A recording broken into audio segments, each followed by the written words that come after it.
Good morning, everyone. This is Jeff Goldberg for the Sales Pro Network. It is March 25th, a Friday at 10 a.m. Eastern. I'm the founder of the Sales Pro Network. I am a sales coach and trainer, and I work with both individuals and organizations to give them more confidence and help them sell more effectively and achieve measurable and sustainable sales increases. I founded the Sales Pro Network as a place where sales professionals like you can come and ask questions, get great coaching and advice from wonderful people who are happy to help, and really to elevate the profession of sales and help you make more money. And every Friday at 10 a.m., we do a live interview with someone who can add value to the profession of sales. This is both a vlogcast and a podcast. If you're listening live, please do say hello in the comments. And if you didn't connect your Facebook account to StreamYard, please do say who you are. And if you're watching on the replay, please put replay in. And if you have any questions for our guest today, stick those in the comments too, and we'll get to those. And with that, it's my pleasure to bring you once again a fantastic guest who can really add value to us. It's my pleasure to introduce you to Aaron Antilon. Good morning, Aaron. Good morning. It's so good to be with you and the audience, Jeff. Thank you so much for having me on. I look forward to today. Me too. I'm really excited about this because I know what your main thing is that you talk about, and I'm really fascinated by it. And I don't want to give away anything. We'll get to that. But before we get started, maybe could you give us the 2 to 3 minute version of your past and history? What brought you up to this point? Well, that's a great question. What brought me up to this point was that I had founded 2 businesses and also a nonprofit, and I was having the same issues that were taking place in my businesses as well as my nonprofit. The issues were that we were acquiring new clients, new contacts, but as fast as that we were acquiring them, we were on television, like I was sharing with you. We had a national television program that was airing us all over the country. We had different ads that were going out. We were able to acquire these clients, but as quickly as we were able to acquire them, they were going out the back door. The frustration built up, the disappointment, the discouragement, of course, rose because I was looking at this and saying, I have a product and a service that everyone needs, but for whatever reason, I'm missing this connection opportunity. Then that's whenever I discovered this system that we're going to talk about today. And it's enabled me now to, just in the past 6 years, probably quadruple my impact, my influence, and my income through serving more people. And so I'm excited today to be able to share this with you. That's great. Yeah, it's crucial not only to attain new customers, but if you can't retain them, then you're constantly on that treadmill, always looking for new prospects. And of course, even when you have a bunch of great clients, you still need to prospect at least a little bit and continually add, because you're going to lose some clients no matter what, but you sure don't want them coming in and going out the back door immediately. Right. Yep. Somebody said, good morning, Jeff and Aaron. Again, if you didn't connect your Facebook account to StreamYard, all this says is Facebook user. So good morning to you too. And good morning, Keith Ginsburg, who says disc rules. We'll talk about this for a while. So we already gave it away. Well, before we get to that, let's talk about what do you and I spoke earlier, to put this thing together, and you're a passionate guy. What are you most passionate about? I'm most passionate about empowering other business professionals and leaders to accelerate 3 things that we all want accelerated: our impact, our influence, and our income. And we do this through different events. We do this through a lot of coaching, through coaching engagements. But I'm passionate about serving the business professional and seeing that they're able to gain and retain not just any client, but their dream client. And where does that passion come from? That passion comes through that place of serving. That passion comes from that place. I guess you would say the passion was birthed out of the hurt and the disappointment that I experienced. And so since I was able to crack that code, once you crack a code and once you identify, I heard Les Brown say this: there is no secret to success. There's a system to success. And once you find the system, that cracks the code, then you want to share that system with everyone that you come in contact with. Absolutely. And you just mentioned a name that I love, Les Brown. Guys, if you have not listened to Les Brown, he is one of the great motivational speakers of all time. Just fantastic. And let's see. Happy Friday from Heidi Felix. Good morning, Heidi. Good to see you. Somebody said, good morning, Jeff. Jerry Marlowe, good morning to you, my friend. Aaron, I'm not sure if you want to talk about this, but I know that you are also a pastor for 13 years. And I don't think I ever saw a pastor with a haircut like that. What was that like? And why, what was that like? And why did you leave the ministry? Well, that's a great question. I'm often asked this. I don't say that I left the ministry. What I say is that I've increased my expansion. The big thing is that as we aired nationally on television for 8 years out of the 13 years that I pastored a church, I would get invitations to go and speak in some of the most recognized conferences all over the country. And for the first few years, I would deny the invitation because I would say, I cannot be effective pastoring the people in my congregation if I'm always away speaking at other events and other places. And so I received a revelation. I just kind of heard this voice. I don't know if any of you kind of hear an inward voice, but I heard this inward voice, and that's where I birthed this event. Do you want to accelerate your impact? Do you want to accelerate your influence? And do you want to accelerate your income? And I responded, certainly. And I believe it could have been self-talk, but I think it was the voice of God asking me that question, really identifying where I'm at. And so whenever I answered that certainly, I really felt the pull and the tug and the shift from leave the four walls of the church to now go into corporations, into public settings. We do a lot of events with government officials. I've spoke with the Dallas Independent School District, with their executive team, in different levels of executive teams to help them accelerate their impact, their influence, and their income. Wow. So I don't consider myself leaving the ministry. I just consider myself increasing the reach of my ministry. I got it. And I know that among other things, you offer a webinar for ministers to teach them how to increase church attendance and finances. How do ministers do that? By learning this system. By learning this system that we're going to go through pretty quickly. Perfect. Okay, we'll get there in a second. Good morning, Jeff Clare. Good to see you here. Let's talk sales, because that's what we're all about here. What do you find to be the biggest challenge facing salespeople today? That's a great question. I really find that salespeople,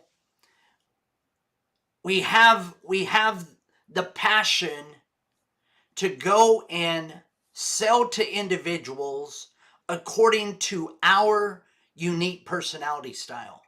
I'm very driven, decisive, determined, and motivated to get results, to get the job done. Let's get to the bottom line. But not all of our buyers or all of our clients or all of our prospects are wired like me. I'll give you an example. I don't know if any of you watched season 2 of Undercover Billionaire.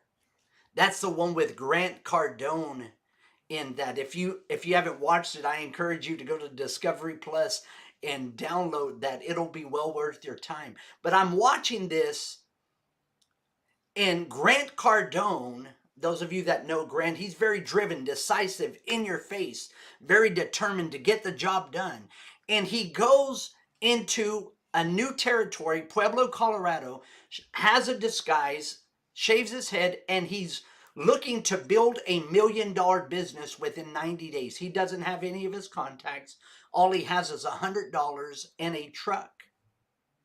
And so Grant Cardone, in this series, he misses out on buying a multi-unit apartment complex that would have brought him $10 million because he was selling the proposal according to his own personality style. He was Mm. very driven, decisive, talked very firm, very loud, big gestures. Whenever he spoke to the seller, he spoke in his according to his style, but the seller was very reserved and laid back. So he continued to nudge the seller. I need an answer. I need an answer by tomorrow at noon. Are you going to do this deal or not? And he got the reply. And the reply was from the seller that they went with another buyer. Not because the offer was better, but because there was a disconnect in the style. The seller said he's too pushy. How many times, Jeff, how many times, salesperson that you're watching, have you missed out on the opportunity, not just to sell to a prospect, but how many times have we missed out on opportunities to serve a client or a prospect because we are speaking our style and we miss the opportunity to effectively connect with the prospect? You know, I believe this, and John Maxwell wrote a book, Everyone Communicates, Few Connect.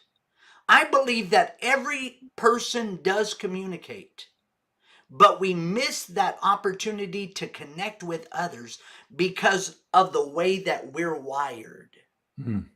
And so I'm passionate about helping sales professionals learn the basic styles and the basic needs, the motivation, the buying persona of the different personality styles, so that way we can make the necessary adjustments in order to effectively serve our prospect who will become client.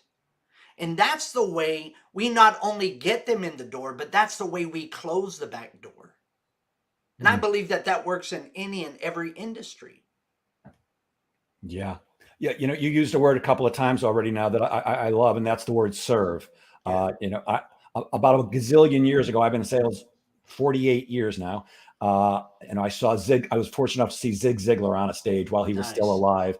And Zig said that the word sell comes from the Swedish word selja, Selje, which means to serve. Now, I'm actually the kind of guy that looks up something like that. It does not translate to serve, but I still like the idea that sales is about service. It's not about pushing your widget or your service or your product on somebody or putting square pegs in round holes. It's truly coming from a place of, how can I best help you? And if I can't, I'll tell you before you have to tell me. Truly desiring to help. If you have, I like the term commission breath. Prospects can smell that, but when you truly want to help people, they can tell that too. But I like your example of Cardone. And look, it would be hard. You may not like the guy, and I'm not a huge fan in particular, but he's incredibly successful and very effective. And it's interesting to find that even a highly successful guy like him is blowing a deal because he didn't realize that somebody was not the same style as him and saw him, I'm assuming, as too pushy. And look Not, at this. Afterwards, the camera comes on him, and he's still oblivious to why he lost the deal. How many times has the door been shut on our face? Has the phone been hung up on us? And then we don't learn from that particular situation. See, experience is not the best teacher. Evaluated experience is the best teacher. Yeah, And go ahead. we can go back and evaluate that experience, or maybe even look at experiences that we've encountered, that the phone has been hung up on us or that the door has been shut on us. And I would say chances are, if I'm a betting man, I'm not, but if I were a betting man, I would say probably 95% was because we failed to effectively connect with that individual's personality style. Yeah, and We didn't make that adjustment. Yeah, while so many things have changed over my career, which is almost 50 years now, certain things have not changed a bit. And one of them, I believe, is that people still do business with people that they both like and trust, the trust Yes. being the more important part. And if you're coming off in a way that seems pushy or aggressive, then people aren't going to trust you. They think there's something behind it. Good morning, Lisa Linker. She says, good morning, Jeff and Aaron. Hey, good You have an morning. ebook called Three Secrets to Gain and Retain Your Dream Clients. And in that ebook, you say there's an actual system to both gain and retain your dream clients. Now, when I saw that, I said, I'm interested. So, can you tell us a little bit about the secrets? Absolutely. We identify the styles of the individual that we're looking to serve. Some individuals are more outgoing, while some are more reserved. You and I, we share the common trait, we share the common ground is that we're both outgoing. We like to do things the fast way. And while some are also more task oriented, it's all about the role, the result, the job to be done, while others are more about people, more people oriented. It's all about sharing, caring, building relationships. One isn't better than the other, but the secret to gain and retain your dream client is to identify the style of the individual. Are they more outgoing or reserved? That's the first thing we identify. Are they more task oriented or more people oriented? Now that's a little bit tougher to identify. I found kind of a an opportunity whenever I ask questions to be able to identify that particular, are they more task oriented or people oriented? The way that I identify this is I will ask an individual, what do you think? How do you feel? And if I were to ask you, Jeff, what do you think? How do you feel? What would be your response? What do I think and how do I feel? I think quickly and I feel passionately. Okay, but you start with think. So thinkers, and not saying that people oriented don't think, but thinkers, whenever you get the response, well, I think that this is the way to go, or I feel that this is the way to go. Thinkers tend to lean towards the task side, while feelers tend to lean towards the people side. So when you identify if they're more outgoing or reserved, that's the first thing. And the second thing, when you identify if they're more task oriented or people oriented, then you're able to see the model or the system of human behavior. Those that are more outgoing and task oriented are our dominant style. They like to do things the fast way. Their body language is big gestures. We lean forward. We're very direct. We're very to the point. We're very driven. When we're selling to these individuals, what we need to do is that we need to be brilliant. We need to be to the point, be brief, and be gone. I don't know if there's anyone here, or Jeff, you and I could talk about this. If you've ever been in or received a proposal, whether it's been over the phone, whether it's been in person, or even a written proposal, and there are so many details within that proposal.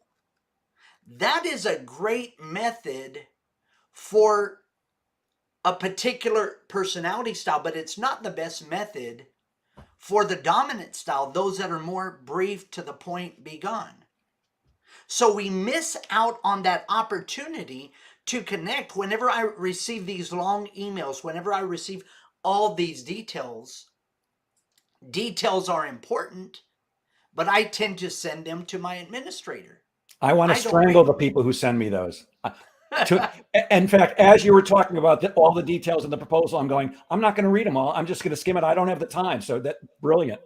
See, when we're selling to these individuals that are dominant, that are outgoing and task oriented, they buy because they want respect and they want results.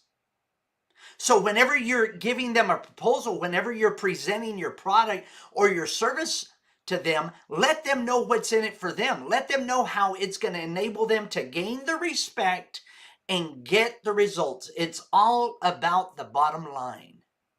Let's move on. So we have the outgoing task-oriented. We also have the outgoing people-oriented. They like to do things the fun way. If you're going to connect with them, it might be a good idea to take them to a ball game. It might be a good idea to take them somewhere fun. Take them to a bowling alley. Take them to a place. Meet them at a place that is going to be high energy because that is their style. Remember, everyone communicates, but very few people connect. In order for us to effectively connect with these individuals, we have to remember they do things the fun way. They're flashy, they're trendy, they're very talkative. Now, the secret to connecting with them and gaining and retaining them as a client is that you understand that they buy products and services because of admiration and recognition. Let them know how this is going to increase their exposure. One of the things that you can do, this is just a tip, is let them know who else, maybe somebody that they admire, who else that they admire has purchased the same product, the same service that you're offering. So now we have the reserve people-oriented individuals. These are individuals that are more soft tone, slower pace, but it's all about relationships. They do things the traditional way. Their body language is very gentle gestures. When you're connecting with them, use warm conversational tones. A lot of times they prefer listening than talking. So when they buy products and services, they buy in order to support an individual business. They do things the supportive way. When you're presenting to them, show sincere appreciation. If you notice, I kind of changed my tone now. I've softened my gestures. Look them, they're the ones that need to be looked in the eye and soft smile. Let them know how much you appreciate them and how by buying your product and service is going to enable them to serve other people in a more practical way. Now we have the reserved task-oriented individuals. These individuals do things the proper way. They're very in the box. They're highly detailed. You won't get a whole lot of emotions, a lot of smiling. You won't get a lot of gestures from these individuals. So when you're connecting with them and you're selling your product and your service, they buy based on the excellence of the product, based on the level that they trust you, and based on your integrity. So they're going to ask the question, why? You know, prior to knowing and understanding this system, I used to be taken back by the excessive whys. And I would wonder, why are they challenging me? I would see it as they're challenging me. They don't trust me. See, they don't ask the question why because of a lack of trust. They ask the question why because they want to be really, really clear on the details. They're very highly detailed. Whenever you're submitting a proposal to them, you need to submit a very detailed proposal. You have to come prepared, and your presentation needs to be well put together in order to effectively connect with these individuals. And when we use this system, this system is a proven system that when we use it, it will not only enable us to acquire our dream clients, but it will enable us to retain our dream clients. Yeah, let's not keep people waiting any longer because somebody already asked. Good morning, Steve Sapato. And I'm going to toss you a softball here. If only there was some tool that we could use to figure out which type of personality our prospects have. Do you know of anything like that? Absolutely. We have assessments, but here's a simple way, because it would be pretty odd that we're gonna meet for lunch and you're a prospect, and I would say, well, before I meet you, Jeff, do you mind if I send you over this personality assessment? You're gonna say, well, what in the world? I'm not gonna do that. Here's the indicators. You first identify, are they more outgoing or more reserved? A lot of times you can identify that even in an email. All caps, a lot of exclamation points, that's probably someone that is more outgoing. A lot of details, it's probably someone that's more reserved. So the first indicator is outgoing. Are they more outgoing or more reserved? The second identifier is, are they more task-driven or people-driven? The indicator, even in email, even in a conversation, even in voicemails, you can identify the pace of the individual, but this is the one that's a little bit tougher to identify. So you look and identify some of the key components there. You want to get a feel for their admiration for people. Well, happy Friday. It's a great day today. That's probably someone that is looking to connect on a personal level. So you might have that indication that they're more people oriented. So those that are more outgoing and task driven, those are your dominant personality style. That's the D. Predominant style, that is the D. Those that are more outgoing and people oriented, I wish that I could share with you a circle that helps identify this diagram that I have, but it's in our ebook. You would get this in our ebook that we're going to give you for free. Aaron, would it help if I share my profile? Sure, absolutely. There you go, my friend. So what we're talking about is the DISC assessment tool. Why don't you just explain to everybody what is DISC? And that's what you've been talking about. And this is my actual profile. DISC is the tool, is a system that we use that has been a proven tool. You know, one of the things somebody has said, well, is it trusted? I said, well, the designer, the creator of DISC, his name's William Marston, and his name might not ring a bell, but William Marston also designed a tool that holds up in court.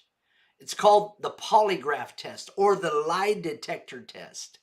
And the assessments that we administer through our organization, we just got back from ASI that they scored between an 85 and a 90% accuracy rate. If you're a betting man, you're probably going to bet on those odds of accuracy. So the outgoing task-oriented individual is the dominant. The outgoing people-oriented individual is predominantly the inspiring or the I.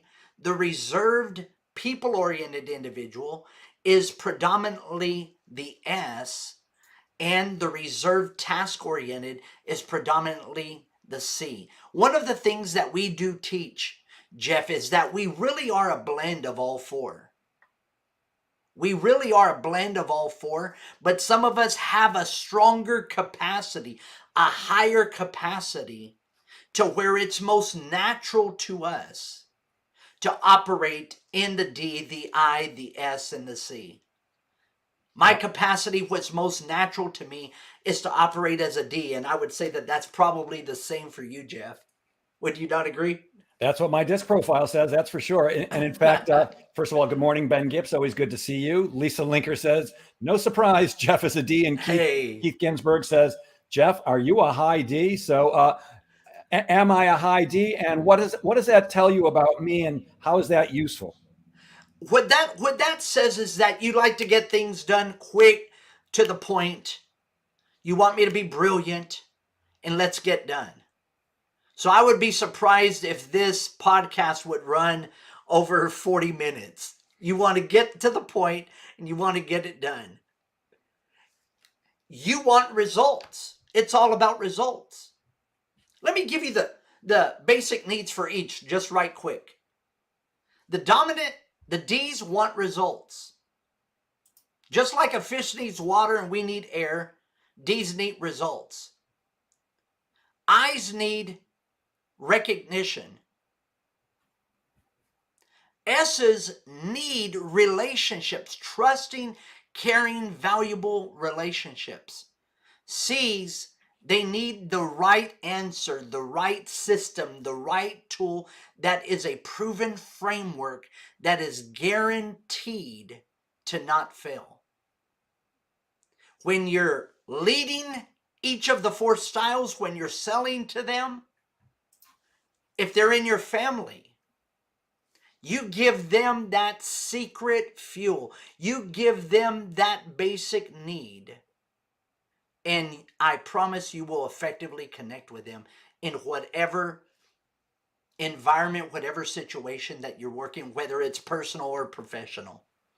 Yeah, there is zero doubt that I like to get things done quick. I talk quick, I think quick, I do everything quick. I don't like wasting time. I want if I'm having fun, let's have fun. But when we're working, let's get the job done. Let's And it get makes it me done. crazy when other people aren't like that. But one of the things that you identify with the DISC profile, the DISC assessment tool, is that everybody has their own communication style and their own basic needs. And each salesperson has their own unique personality and their own style. So are salespeople supposed to change who they are when they're trying to sell? And if so, isn't that manipulative? It's not manipulative. It's in order to effectively connect. It's in order to effectively serve. It can't, I have been asked this question numerous times. You express, so I'll go in that route. You've expressed that I was a pastor and I do train and develop pastors that lead major churches all over the country. And so they ask this, is that manipulation?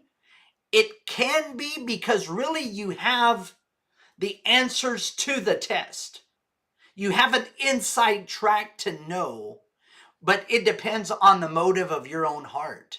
One of the things I say is, know what? Since you have the answers, lead from a place of integrity. So sell from a place of integrity in order to effectively serve your prospect, your client. Yeah, if you don't have integrity, first of all, get out of sales. And we suffer from a very bad reputation in sales, which is really one of the reasons that I founded the Sales Pro Network, to elevate the profession of sales. We all know the stereotype of the used car salesperson who supposedly they'll do and say anything, they'll lie, they'll cheat, they'll steal. And I happen to know more than one used car salesperson who's very good at what they do and highly has great integrity. But there is that stereotype, and we suffer from that not just with used car salespeople, but with salespeople in general. People tend to not trust us because they think our job is to reach our hand into their pocket, take out those green pieces of paper with pictures of dead presidents on them, and put them in our own pockets. And in truth, at the end of the day, that is what we're trying to do. But when we come from a place of service and truly coming from, if I can help you, I will. And if I'm not right, I'm not going to try to. That's the integrity I believe you're speaking of, having the right come from. I'm pointing to my gut, saying the right come from, which again, for me is always, how can I best serve you? That's my entire goal. Well, not my entire goal. I want to create rapport and all that stuff. But in the sales process, all I'm really trying to find out is, how can I best help you? And I'll actually ask that question to my prospects. I use what I call the Jeff Goldberg School of direct sales. Now, direct sales typically means face-to-face as opposed to inside sales, which is over the phone. But I mean, just be direct. Say what's on your mind, which I would guess means I am a high D, because that's the type of person who does that. Don't beat around the bush with me. Just give me the bottom line. Get to the point. Yeah. In fact, I've managed salespeople. I've managed, I've coached, I've sold, I've trained for, almost 50 years. And anybody who's ever worked for me as a salesperson will tell you that if you ask them, what's it like to work for Jeff? I promise you 100% of them will say, well, when you're talking to him, you better get to the bottom line pretty quickly, because if not, he's going to interrupt you because he doesn't have the patience. And the truth is, I don't. It makes me crazy. And while I don't have the patience, I have learned to bite the insides of my cheeks, because some people need more patience than others. I Yeah. don't need a lot of patience from somebody because I'm impatient too. But I have come to learn the hard way over the years that some people just, they don't talk as fast as me and they don't think as fast as me, and they need more time to process, and they need a little more feely than I do, where I want, give me the facts and get out. So the DISC assessment. So how does somebody learn to actually figure out quickly? You gave us a couple of examples, but how do we learn? Where would we go to learn how to quickly identify what somebody's personality style is, so that we can speak to them in a way that works for them, not just for us? Well, one of the things that I will do to those that are interested, I will provide a free tool that I've done, a master class at no cost to your audience. I typically sell that, and we're having our retreat, our event in Destin, Florida, just a few days, a week in April the 3rd. Did I And see so that's at a mansion? what's that? Did I see that's at a mansion down there? Well, it's not at a mansion. This one isn't. This one is at a Wyndham Resort, the Emerald Grand, right there at the boardwalk in Destin. And so we're going to be there 3.5 days, suffering on the mission field and learning some content. But look at this. I'm a very high D and also a very high I. So in everything that I do, I want to get big results, but I have to get big results while having some amazing fun.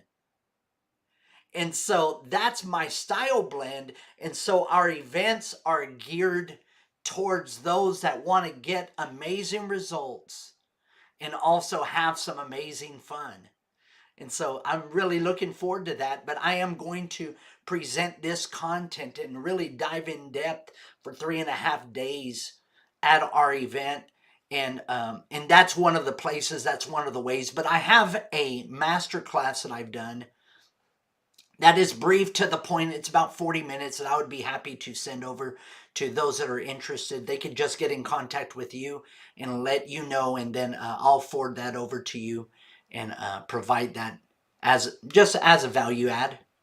That's very kind. So you just said something interesting. You're a high D, but you're also a high I. Yes. And I was thinking as you were speaking just now, yes, I am a high D, but I like to have fun too. In fact, I'm not sure if I shared this with you when we first spoke, but I do stand-up comedy on the side, because Oh, I don't get enough of people listening to me during the week. I need more on the weekend, more applause and more attention. But the truth is, my favorite thing in life is to help people. yeah. And I believe that stand-up comedy helps people. Laughter Oh, sure. is great medicine. And I actually had a stand-up comedian recently point something out to me, which I'll share with you because I think it's interesting. I was speaking with him. I said, I got to tell you something. There's almost nothing I like better than when people laugh at my jokes, when they give me that laughter. And he said, I want you to switch your thinking. Instead of getting laughter, I want you to think about giving laughter.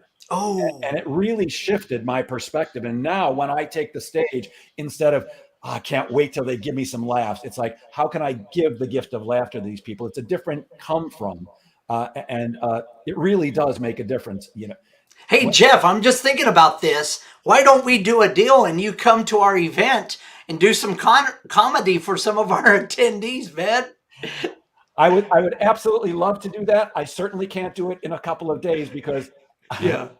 every piece of my comedy is filthy right now. But Oh, I'm in the process right now of writing hey, what's called a clean set that is appropriate for every audience. And sure. I actually have it. I'm going to show you something that I actually wrote this down just last night, that I need to develop a clean set just Nice. for salespeople, because one of my intentions is to market that to corporations who have Nice. annual sales meetings. I'll come in and do 30 minutes of clean sales comedy. And I believe there's plenty of comedy around sales. There's always something we can make people laugh at. We could do something in the future. We have another one in Clearwater Beach, the end of August, that maybe we'll have you come out to.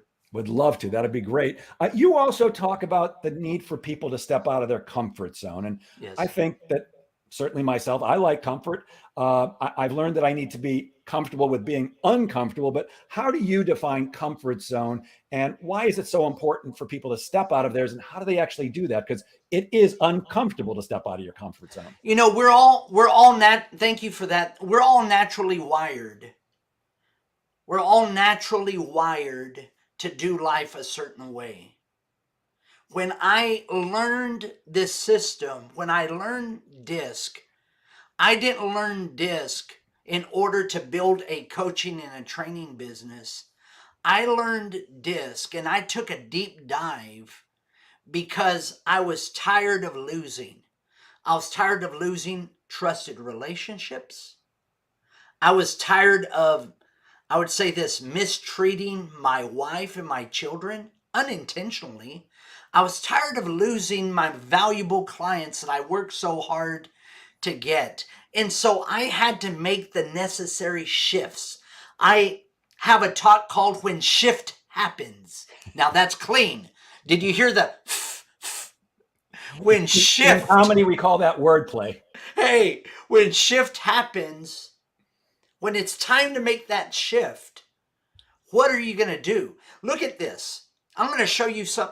Bring up, can you show the diagram once again, the DISC diagram? I sure can. There you go. Because this is a comfort zone. The D's are comfortable with the I's because they have the common ground of both being outgoing. Okay?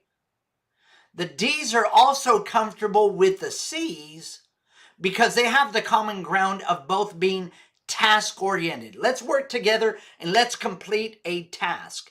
The D's will get it done fast, and the C's will come back and put all the details and make it correct. Do it the right way. But the D's and the S's, there's not a lot of common ground there. D's are fast-paced and task-oriented, and S's are slower-paced and all about the people. They're touchy-feely, love, share, care relationships.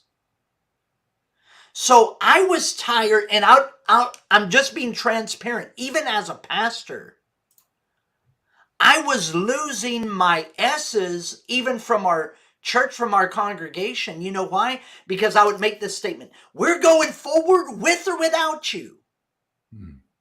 And what would happen? The S's would feel that there was no place for them. And honestly, I didn't value them. Behind closed doors, I would say, man, they're taking up my air. What are they here for? The I's have a hard time connecting with the C's because I's are all about the fun. Let's make it exciting. Everything's happy. While the C's are all about the details and getting things right. When shift happens, when you hit that roadblock of you get sick and tired of losing relationships, of losing clients, of getting the door shut on you, and you wonder, what's the deal? What's happened? I got uncomfortable and had to get outside of my comfort zone to learn the secrets on how to effectively connect with each of the 4 personality styles. And that has enabled me to gain and retain my dream client. And it happened pretty quickly. But I had to take that deep dive, and I had to make those necessary shifts. So we have to be willing to understand, not everybody is like us, and that our dominant personality style, and I don't mean a D, I mean, we're all 4, just like we're all both visual, audio, and kinesthetic learners, but we all have a dominant style for us, that it's not necessarily what everybody else has. And we need to understand that we're turning people off sometimes unintentionally because we're being who we naturally are without considering who they naturally are. Well, we have to know ourselves in order to grow ourselves. We all start with knowing yourself, and then know who your audience is, who is the prospect. And so it's all about you, then making that necessary adjustment to where it's no longer just about me, but it's about you. And then I make that adjustment internally in order to effectively connect with other individuals, regardless of how different they are. One of the things, my core values, is that I lead, L-E-A-D. The E in lead is I embrace diversity. And I say this, I know that we're in a time and a season now that cultural diversity is at the forefront. I said, I don't have to do anything unnatural to embrace cultural diversity. I always have. What I embrace is the diversity of other personality styles. And Chaim not says, just well said. tolerate, but I embrace them. Gotcha. You also talk about the need to avoid burnout by achieving the right work-life balance. And I think that's crucial too. I am a driven person. I am a high D, but I love to relax and play. What are some of the things that we should be doing to avoid the burnout that salespeople often do experience? Because I always say that sales beats digging ditches in the hot sun, and I don't know that because I never dug in the hot sun. But I'm assuming it's easier. But it's not easy, and it's easy to burn out because we face constant rejection. So, any advice for developing that work-life balance and trying to avoid the burnout? Empowering team members, empowering other leaders, not just hiring, but truly empowering other team leaders, not for the sake of just delegating and off-ramping responsibilities, but empowering them to operate in their best and their highest use. I now have a team where I don't need other Ds because my D is strong enough to where I go and I get the job done, I get results, I get the clients.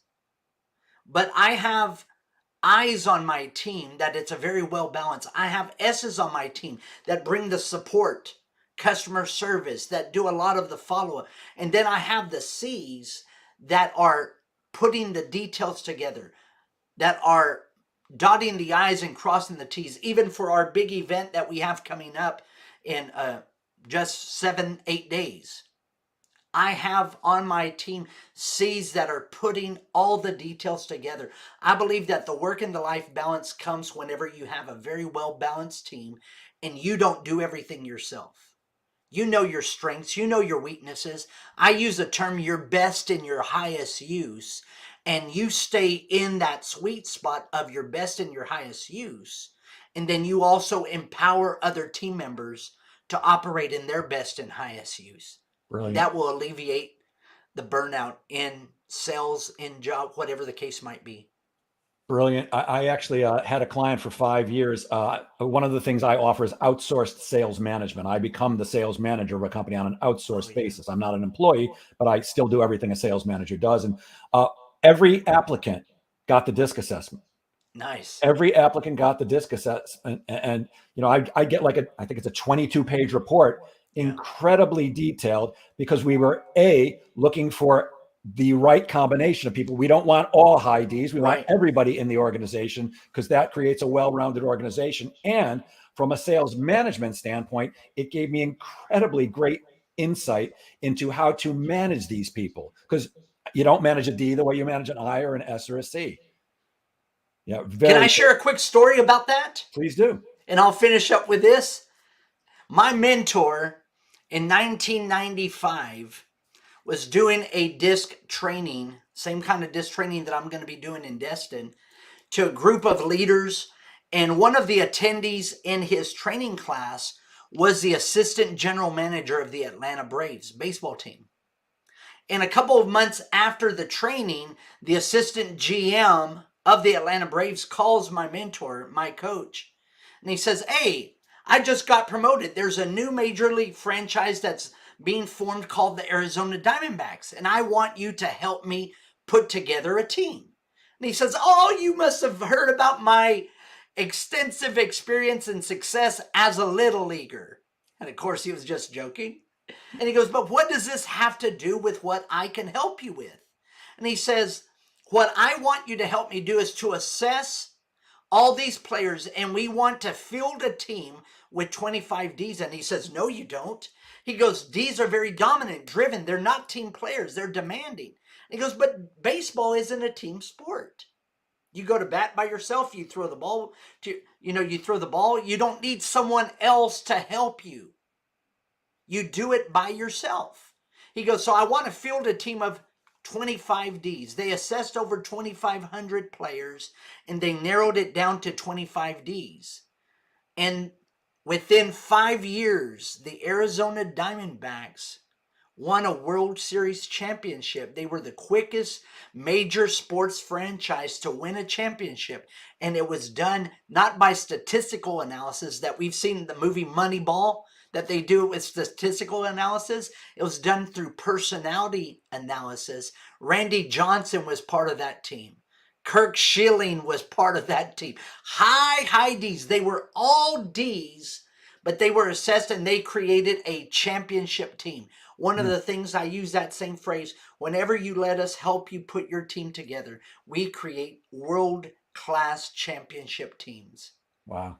Wow. I love that. I'm not sure who this is because they didn't connect their Facebook account to StreamYard, but it says I'm a super high I. And when I learned about disc, I realized I was dating a girl who was a high C, and I figured out why we got into arguments all the time. Opposites attract, but opposites also attack. And that's one of the secrets. Typically, we marry our opposite. Not all the time, but that's pretty typical. Oh. I did. I did. We've been divorced for 16 happy years. Oh! You're also a certified John Maxwell coach. What does that mean? What is the John Maxwell system? John Maxwell system, I got trained. Actually, I was mentored directly one-on-one by Mark Cole, John's CEO of all of his organizations. And my foundation in leadership began there in the John Maxwell team. And that's where I met my mentor, who was presenting, one of the presenters there at the Maxwell certification, who has leading authority in disc and who has trained me, and I've traveled the country with him. But it all started there at the Maxwell event, the Maxwell certification. Got it. My friend Chaim says that was a great story. And Jeff Clare has a question for you. He says, since when did baseball become an individual contributor sport? That's news to him. Well, I don't know a lot about baseball. I just know the story. And so that's the way the story was told. But from what I understand is that what was said is that you go up to bat by yourself. You don't need anybody else. Whenever you hit the ball, if it goes to third base, you don't need somebody else to help you field it. You field it on your own. I think where Jeff's coming though is if you only have somebody at first base, you're probably going to miss a lot of those hits. So it's both an individual and a team sport at the same time. I can see both sides. You've been doing this a while. What changes have you seen in sales in the last 5 or 6 years, and how can we adapt to them? Well, that's great. That's great. That's a great question there. Well, what I've seen is that, the frustration, even with the COVID, with the shutdown, that we've had to make shifts on Zoom calls, on phone calls versus more in person. You and I were probably more in person kind of individuals. And that's what I enjoy doing so much because of the people being so people driven. But we've had to make those shifts. And the connecting with one another is really what it has enabled me to be able to gain and retain these clients. So I've had to make those shifts there, even with adapting to new technology, adapting to new ways of reaching others, new systems. One of the things that I've done is that even in our classes, in our master classes, I made the shifts from master classes being an hour in length to now doing micro classes that are 8 to 10 minutes in length, to where I avoid a lot of the stories and I get straight to the point in order to I know my avatar. I know the personality style of my avatar. My avatar is more the dominant style, someone just like me, because they're the ones that are going to buy. They're the ones that are ready to get the results that they want. That isn't always the case, but so I've created micro classes, micro master classes, and have made those necessary shifts. Yeah, we've all had to adapt. One of my very favorite things besides stand-up comedy is to do sales training with a live audience, because I Yeah. love that interaction, and I use a lot of comedy to keep people involved, because when I train, it's usually all day. We start at 8, we're not done till 4, and that's a long day. And so you have to keep people engaged. But, when COVID hit, in-person sales training died. There was nobody Yeah. was getting together, and like you, I've had to adapt to doing it. I'm now a certified virtual presenter, but I can't keep people engaged for 8 hours. Even 3 hours is really pushing, and I Yeah. try to keep things to like 90 minutes tops. I'd rather break it into 3 90-minute sessions Right. for virtual, and but a lot of the things I think that we do in person still apply virtually. You still have to get to know people. You have to understand them, and they have to get to know you, because people still people buy from people that they like and trust, and you have to take the time to understand them. And I think that the biggest thing is to understand it's almost never about you. It's Yeah. really all about them. When we can get ourselves out of the equation and what we're trying to do, we want to close a deal, we want to pay our mortgage and all that stuff, and look good to our boss if you have one. It's really about the come from of service that you started with. It's how do I take great care of you? And that applies whether you're face to face with people or over the phone, in writing, or any place. If you're not coming from the right place, and again, I want to repeat what you said, and from a place of integrity. If you can't have integrity in what you sell, either get out of the business or go find something else to sell. Yeah. All right. Well, we've quickly run out of time. I could easily talk to you for hours and hours, but I'm going to share my screen. Would you tell people how they can get in touch with you if they'd like to? Well, I'm on Facebook. And you could send me a friend request, Aaron Antilon. You see the spelling of my name, Aaron. And I want everybody who would want to download and get this. It's a free ebook on 3 simple secrets to gain and retain your dream clients. Some of you are watching this podcast on your phone, so unfortunately the QR code you're not able, of course, to click and scan, but I'll give you the website. It's legacyleadership.info/dream clients. legacyleadership.info/dream clients. And it's loaded with great content on these 3 secrets. It'll help you identify the predominant personality style of your prospect or your client, and it'll give you some great insight on how to effectively gain and retain them for the long term. So I hope that you're able to grab that absolutely free. Outstanding. And for those of you who are listening to this only as a podcast, this is actually a live video broadcast, which streams to Facebook, LinkedIn, and YouTube at the same time. And Aaron is sharing a QR code to download his 3 secrets of how to gain and retain dream clients on the screen. So that's what we're talking about here. Aaron, any last advice for the people who are watching and listening? Make the effort, make the adjustment to effectively connect with your prospect and with your client. Serve them with integrity. And I know that it would work. It would be a win-win relationship that would be built. And that's what we're all after, win-wins. Just beautiful. Aaron, thank you so much for sharing your brilliance with us generously today. And I do look forward to eventually getting down to one of your events and doing some comedy for you. That would be terrific. And I will end today as I always do. Gang, please remember that sales is a game of making things happen. So get out there and make sales happen. Have a great weekend, everybody. Thank you again, Aaron, and everybody who tuned in and everybody who's listening on the podcast. So long now. Thank you, Jeff. Thank you.